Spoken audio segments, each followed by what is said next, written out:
Hola, soy Julián Mendivil. Voy a hablar acerca de la regionalización biogeográfica como parte del curso de Biogeografía Integrativa. Durante los siglos XVIII y XIX fueron publicados una gran cantidad de trabajos sobre regionalizaciones biogeográficas, pero su relevancia comenzó a desvanecerse durante la segunda parte del siglo XX cuando la síntesis moderna comenzó su auge y uno de sus primeros críticos, Meyer, rechazó la regionalización biogeográfica. Algunas décadas más tarde, algunos panbiogeógrafos consideraron que los intentos de regionalización eran inútiles, ya que las áreas de endemismo, las cuales son la base de la regionalización, son artefactos. Sumado a esto, Coates puso en duda de que una sola regionalización biogeográfica pudiera ser alcanzable para todos los taxones de plantas y animales, e incluso para los diferentes taxones animales. Pero a pesar de este supuesto declive, las regionalizaciones biogeográficas continuaron siendo publicadas en el siglo XX. Durante las últimas décadas hemos sido testigos de una creciente propuesta de escenarios biogeográficos para taxones particulares, basados en análisis filogenéticos moleculares y enfoques paramétricos basados en eventos. En estos análisis no buscan patrones bióticos de concurrencia entre los diferentes taxones, por lo tanto la relevancia de las regionalizaciones biogeográficas que se basan en esos patrones podría volverse a desvanecer. Pero paradójicamente se han publicado recientemente varias regionalizaciones biogeográficas basadas en el análisis de grandes bases de datos. Con este tipo de trabajos, todo parece indicar que la regionalización está de vuelta, incluso con más fuerza. Entonces, ¿qué es la regionalización biogeográfica? Es un sistema jerárquico que categoriza las áreas geográficas en términos de subbiotas. Se representan gráficamente sobre un mapa como un sistema de áreas naturales, basados en el criterio de homología biogeográfica primaria, y el soporte de cada área está dado por la codistribución de las especies endémicas y de taxones supraespecíficos. El objetivo de este trabajo es el de integrar todas las distribuciones taxonómicas en un solo sistema biogeográfico. Para esto, el autor consideró un protocolo de estos 7 pasos para desarrollar una regionalización biogeográfica con base en el trabajo de Kreff y Jeffs del 2010. El primer paso es la definición del área de estudio, la cual va a afectar todos los pasos siguientes, pero no existe un consejo apropiado para definir las áreas de estudio y esto va a depender del objetivo de trabajo de investigación y básicamente un área apropiada va a ser elegida a priori. Con base en los objetivos de investigación se pueden tener dos caminos. Uno, si la regionalización de nuestro trabajo se hace, es hacer un intento de descubrir áreas naturales dentro de un esquema geográfico reconocido previamente, es muy importante incluir también las áreas adyacentes al área de estudio para así mostrar más claramente los límites naturales. En cambio, si nuestro objetivo es el de revisar o probar una regionalización biogeográfica previa, debemos incluir en el área de estudio todas las áreas que se han considerado previamente relacionadas con las que estemos analizando. El segundo paso es el ensamblaje de los datos de distribuciones, pero ¿de dónde salen los datos para una regionalización? Existen diferentes fuentes. Los datos de mapas de distribuciones taxonómicas, las bases de datos como el GBIF, las revisiones monográficas taxonómicas, las revisiones sistemáticas o revisiones de colecciones de historia natural son las bases de las regionalizaciones biogeográficas. Básicamente existen dos tipos de datos que pueden ser usados en el análisis biogeográficos, los mapas de extensión de presencia y la información de puntos. Los mapas de extensión de presencia se basan en la opinión de expertos y se representan en mapas como polígonos, mientras que la información puntual se puede utilizar sola o en conjunto con técnicas de modelado de distribución para representar áreas de distribución. Para la mayoría de los análisis, los mapas de extensión de ocurrencia y los mapas de información de puntos se superponen a una cuadrícula. Luego, las celdas de la cuadrícula se pueden transferir a una matriz de datos de presencia-ausencia, donde las filas representan las celdas de la cuadrícula y las columnas representan la especie. ¿Qué taxones deben analizarse? Muchos de los primeros autores que proporcionaron regionalizaciones mundiales utilizaban taxones supraespecíficos al reconocimiento de grandes áreas como reinos o regiones. En los estudios más recientes ha sido común analizar solo especies. El problema con este enfoque es que las especies generalmente permiten descubrir áreas relativamente pequeñas, como por ejemplo distritos o provincias, por lo que algunos autores recientes han incorporado información sobre taxones supraespecíficos, ya sea utilizando información filogenética o considerando explícitamente familias y géneros. Por ejemplo, Proches y Ragdani en el 2012 consideraron que los datos a nivel de género son preferibles a los datos de nivel de especie o familia, porque la taxonomía a nivel de especie a menudo es discutible y la clasificación a nivel de familia puede cambiar sustancialmente, por lo que los géneros son la mejor opción. Además, estos mismos autores consideraron que el número de géneros no es tan grande como para plantear problemas computacionales y a pesar de las diferencias en la edad del linaje, pueden ser sustitutos adecuados en los análisis de taxones cruzados. El tercer paso es la identificación de áreas naturales. Las áreas biogeográficas son representaciones gráficas de biotas que corresponden a la flora y fauna de una región o grupos de especies biogeográficas, es decir, el conjunto de especies que potencialmente aportan individuos a un ensamblaje local. Un área biogeográfica se identifica por la coexistencia de dos o más taxones endémicos, la cual puede estar limitada por barreras geográficas, rangos altitudinales o un tipo de vegetación. Se ha considerado que este patrón de distribución representa una declaración de la homología biogeográfica primaria. Y también se pueden encontrar o reconocer áreas basadas en datos ecológicos conocidas como ecorregiones y en ocasiones pueden ser equivalentes a las áreas de endemismo basadas en taxones endémicos. Para identificar áreas significativas y especialmente cuando se trata de grandes conjuntos de datos, se debe seleccionar un método cuantitativo.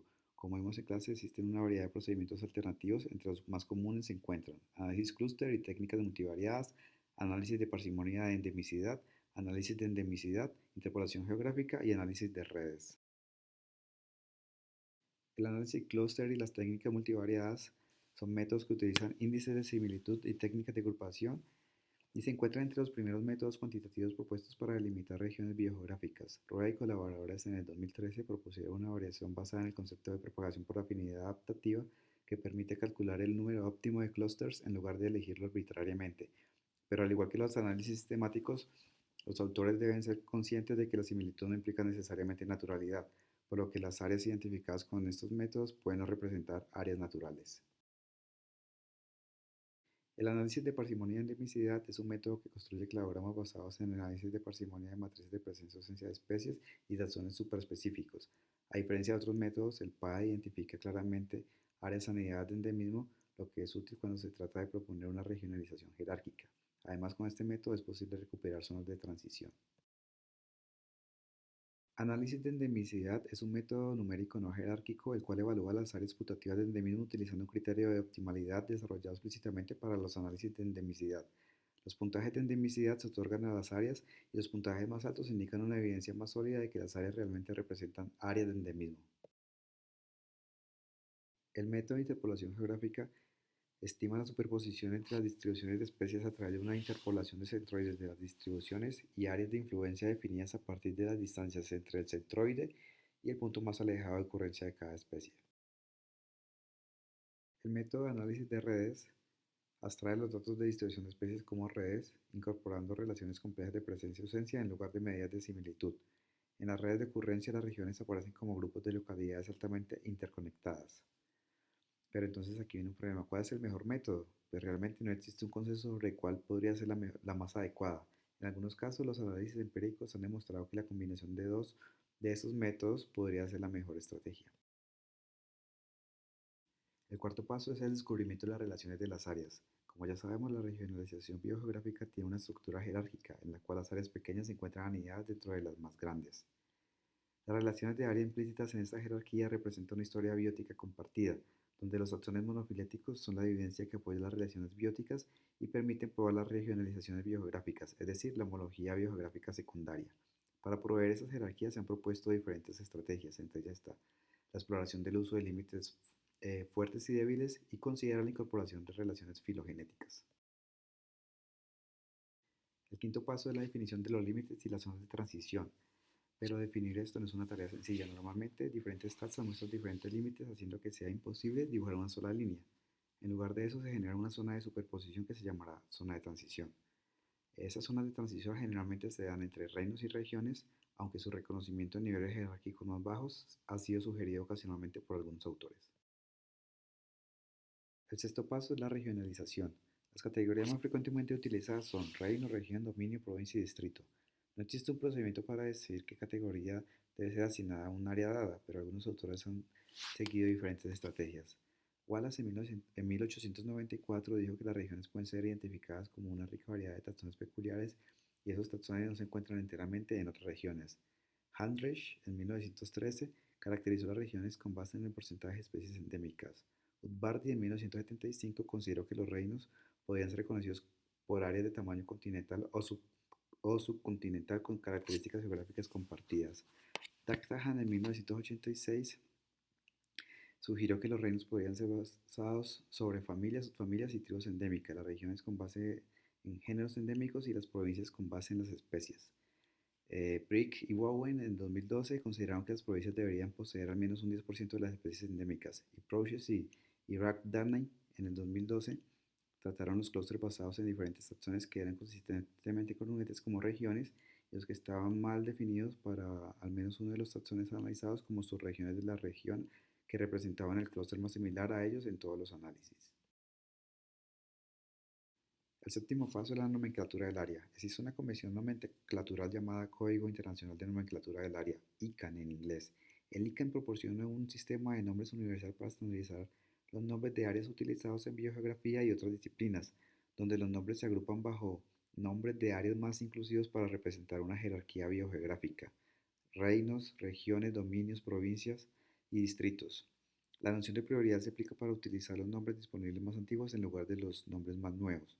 Se adopta el trabajo de Schlatter, 1858, como la fecha del punto de partida de la nomenclatura biogeográfica, ya que constituye la primera regionalización biogeográfica mundial ampliamente adoptada. En algunos casos se mantuvieron nombres de uso generalizado en lugar de sinónimos más antiguos, aplicando un criterio análogo a la Convención Nomen Conservandum de la nomenclatura taxonómica, para proporcionar una mejor estabilidad.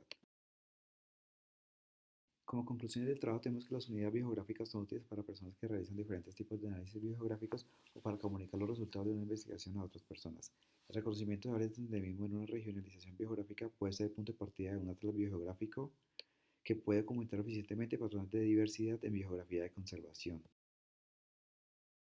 El trabajo biogeográfico realizado con diferentes taxones utilizando diferentes enfoques que se sintetiza en una regionalización puede ser rentable como conocimiento previo para otros estudios en biogeografía, ecología, conservación de la biodiversidad y biología evolutiva.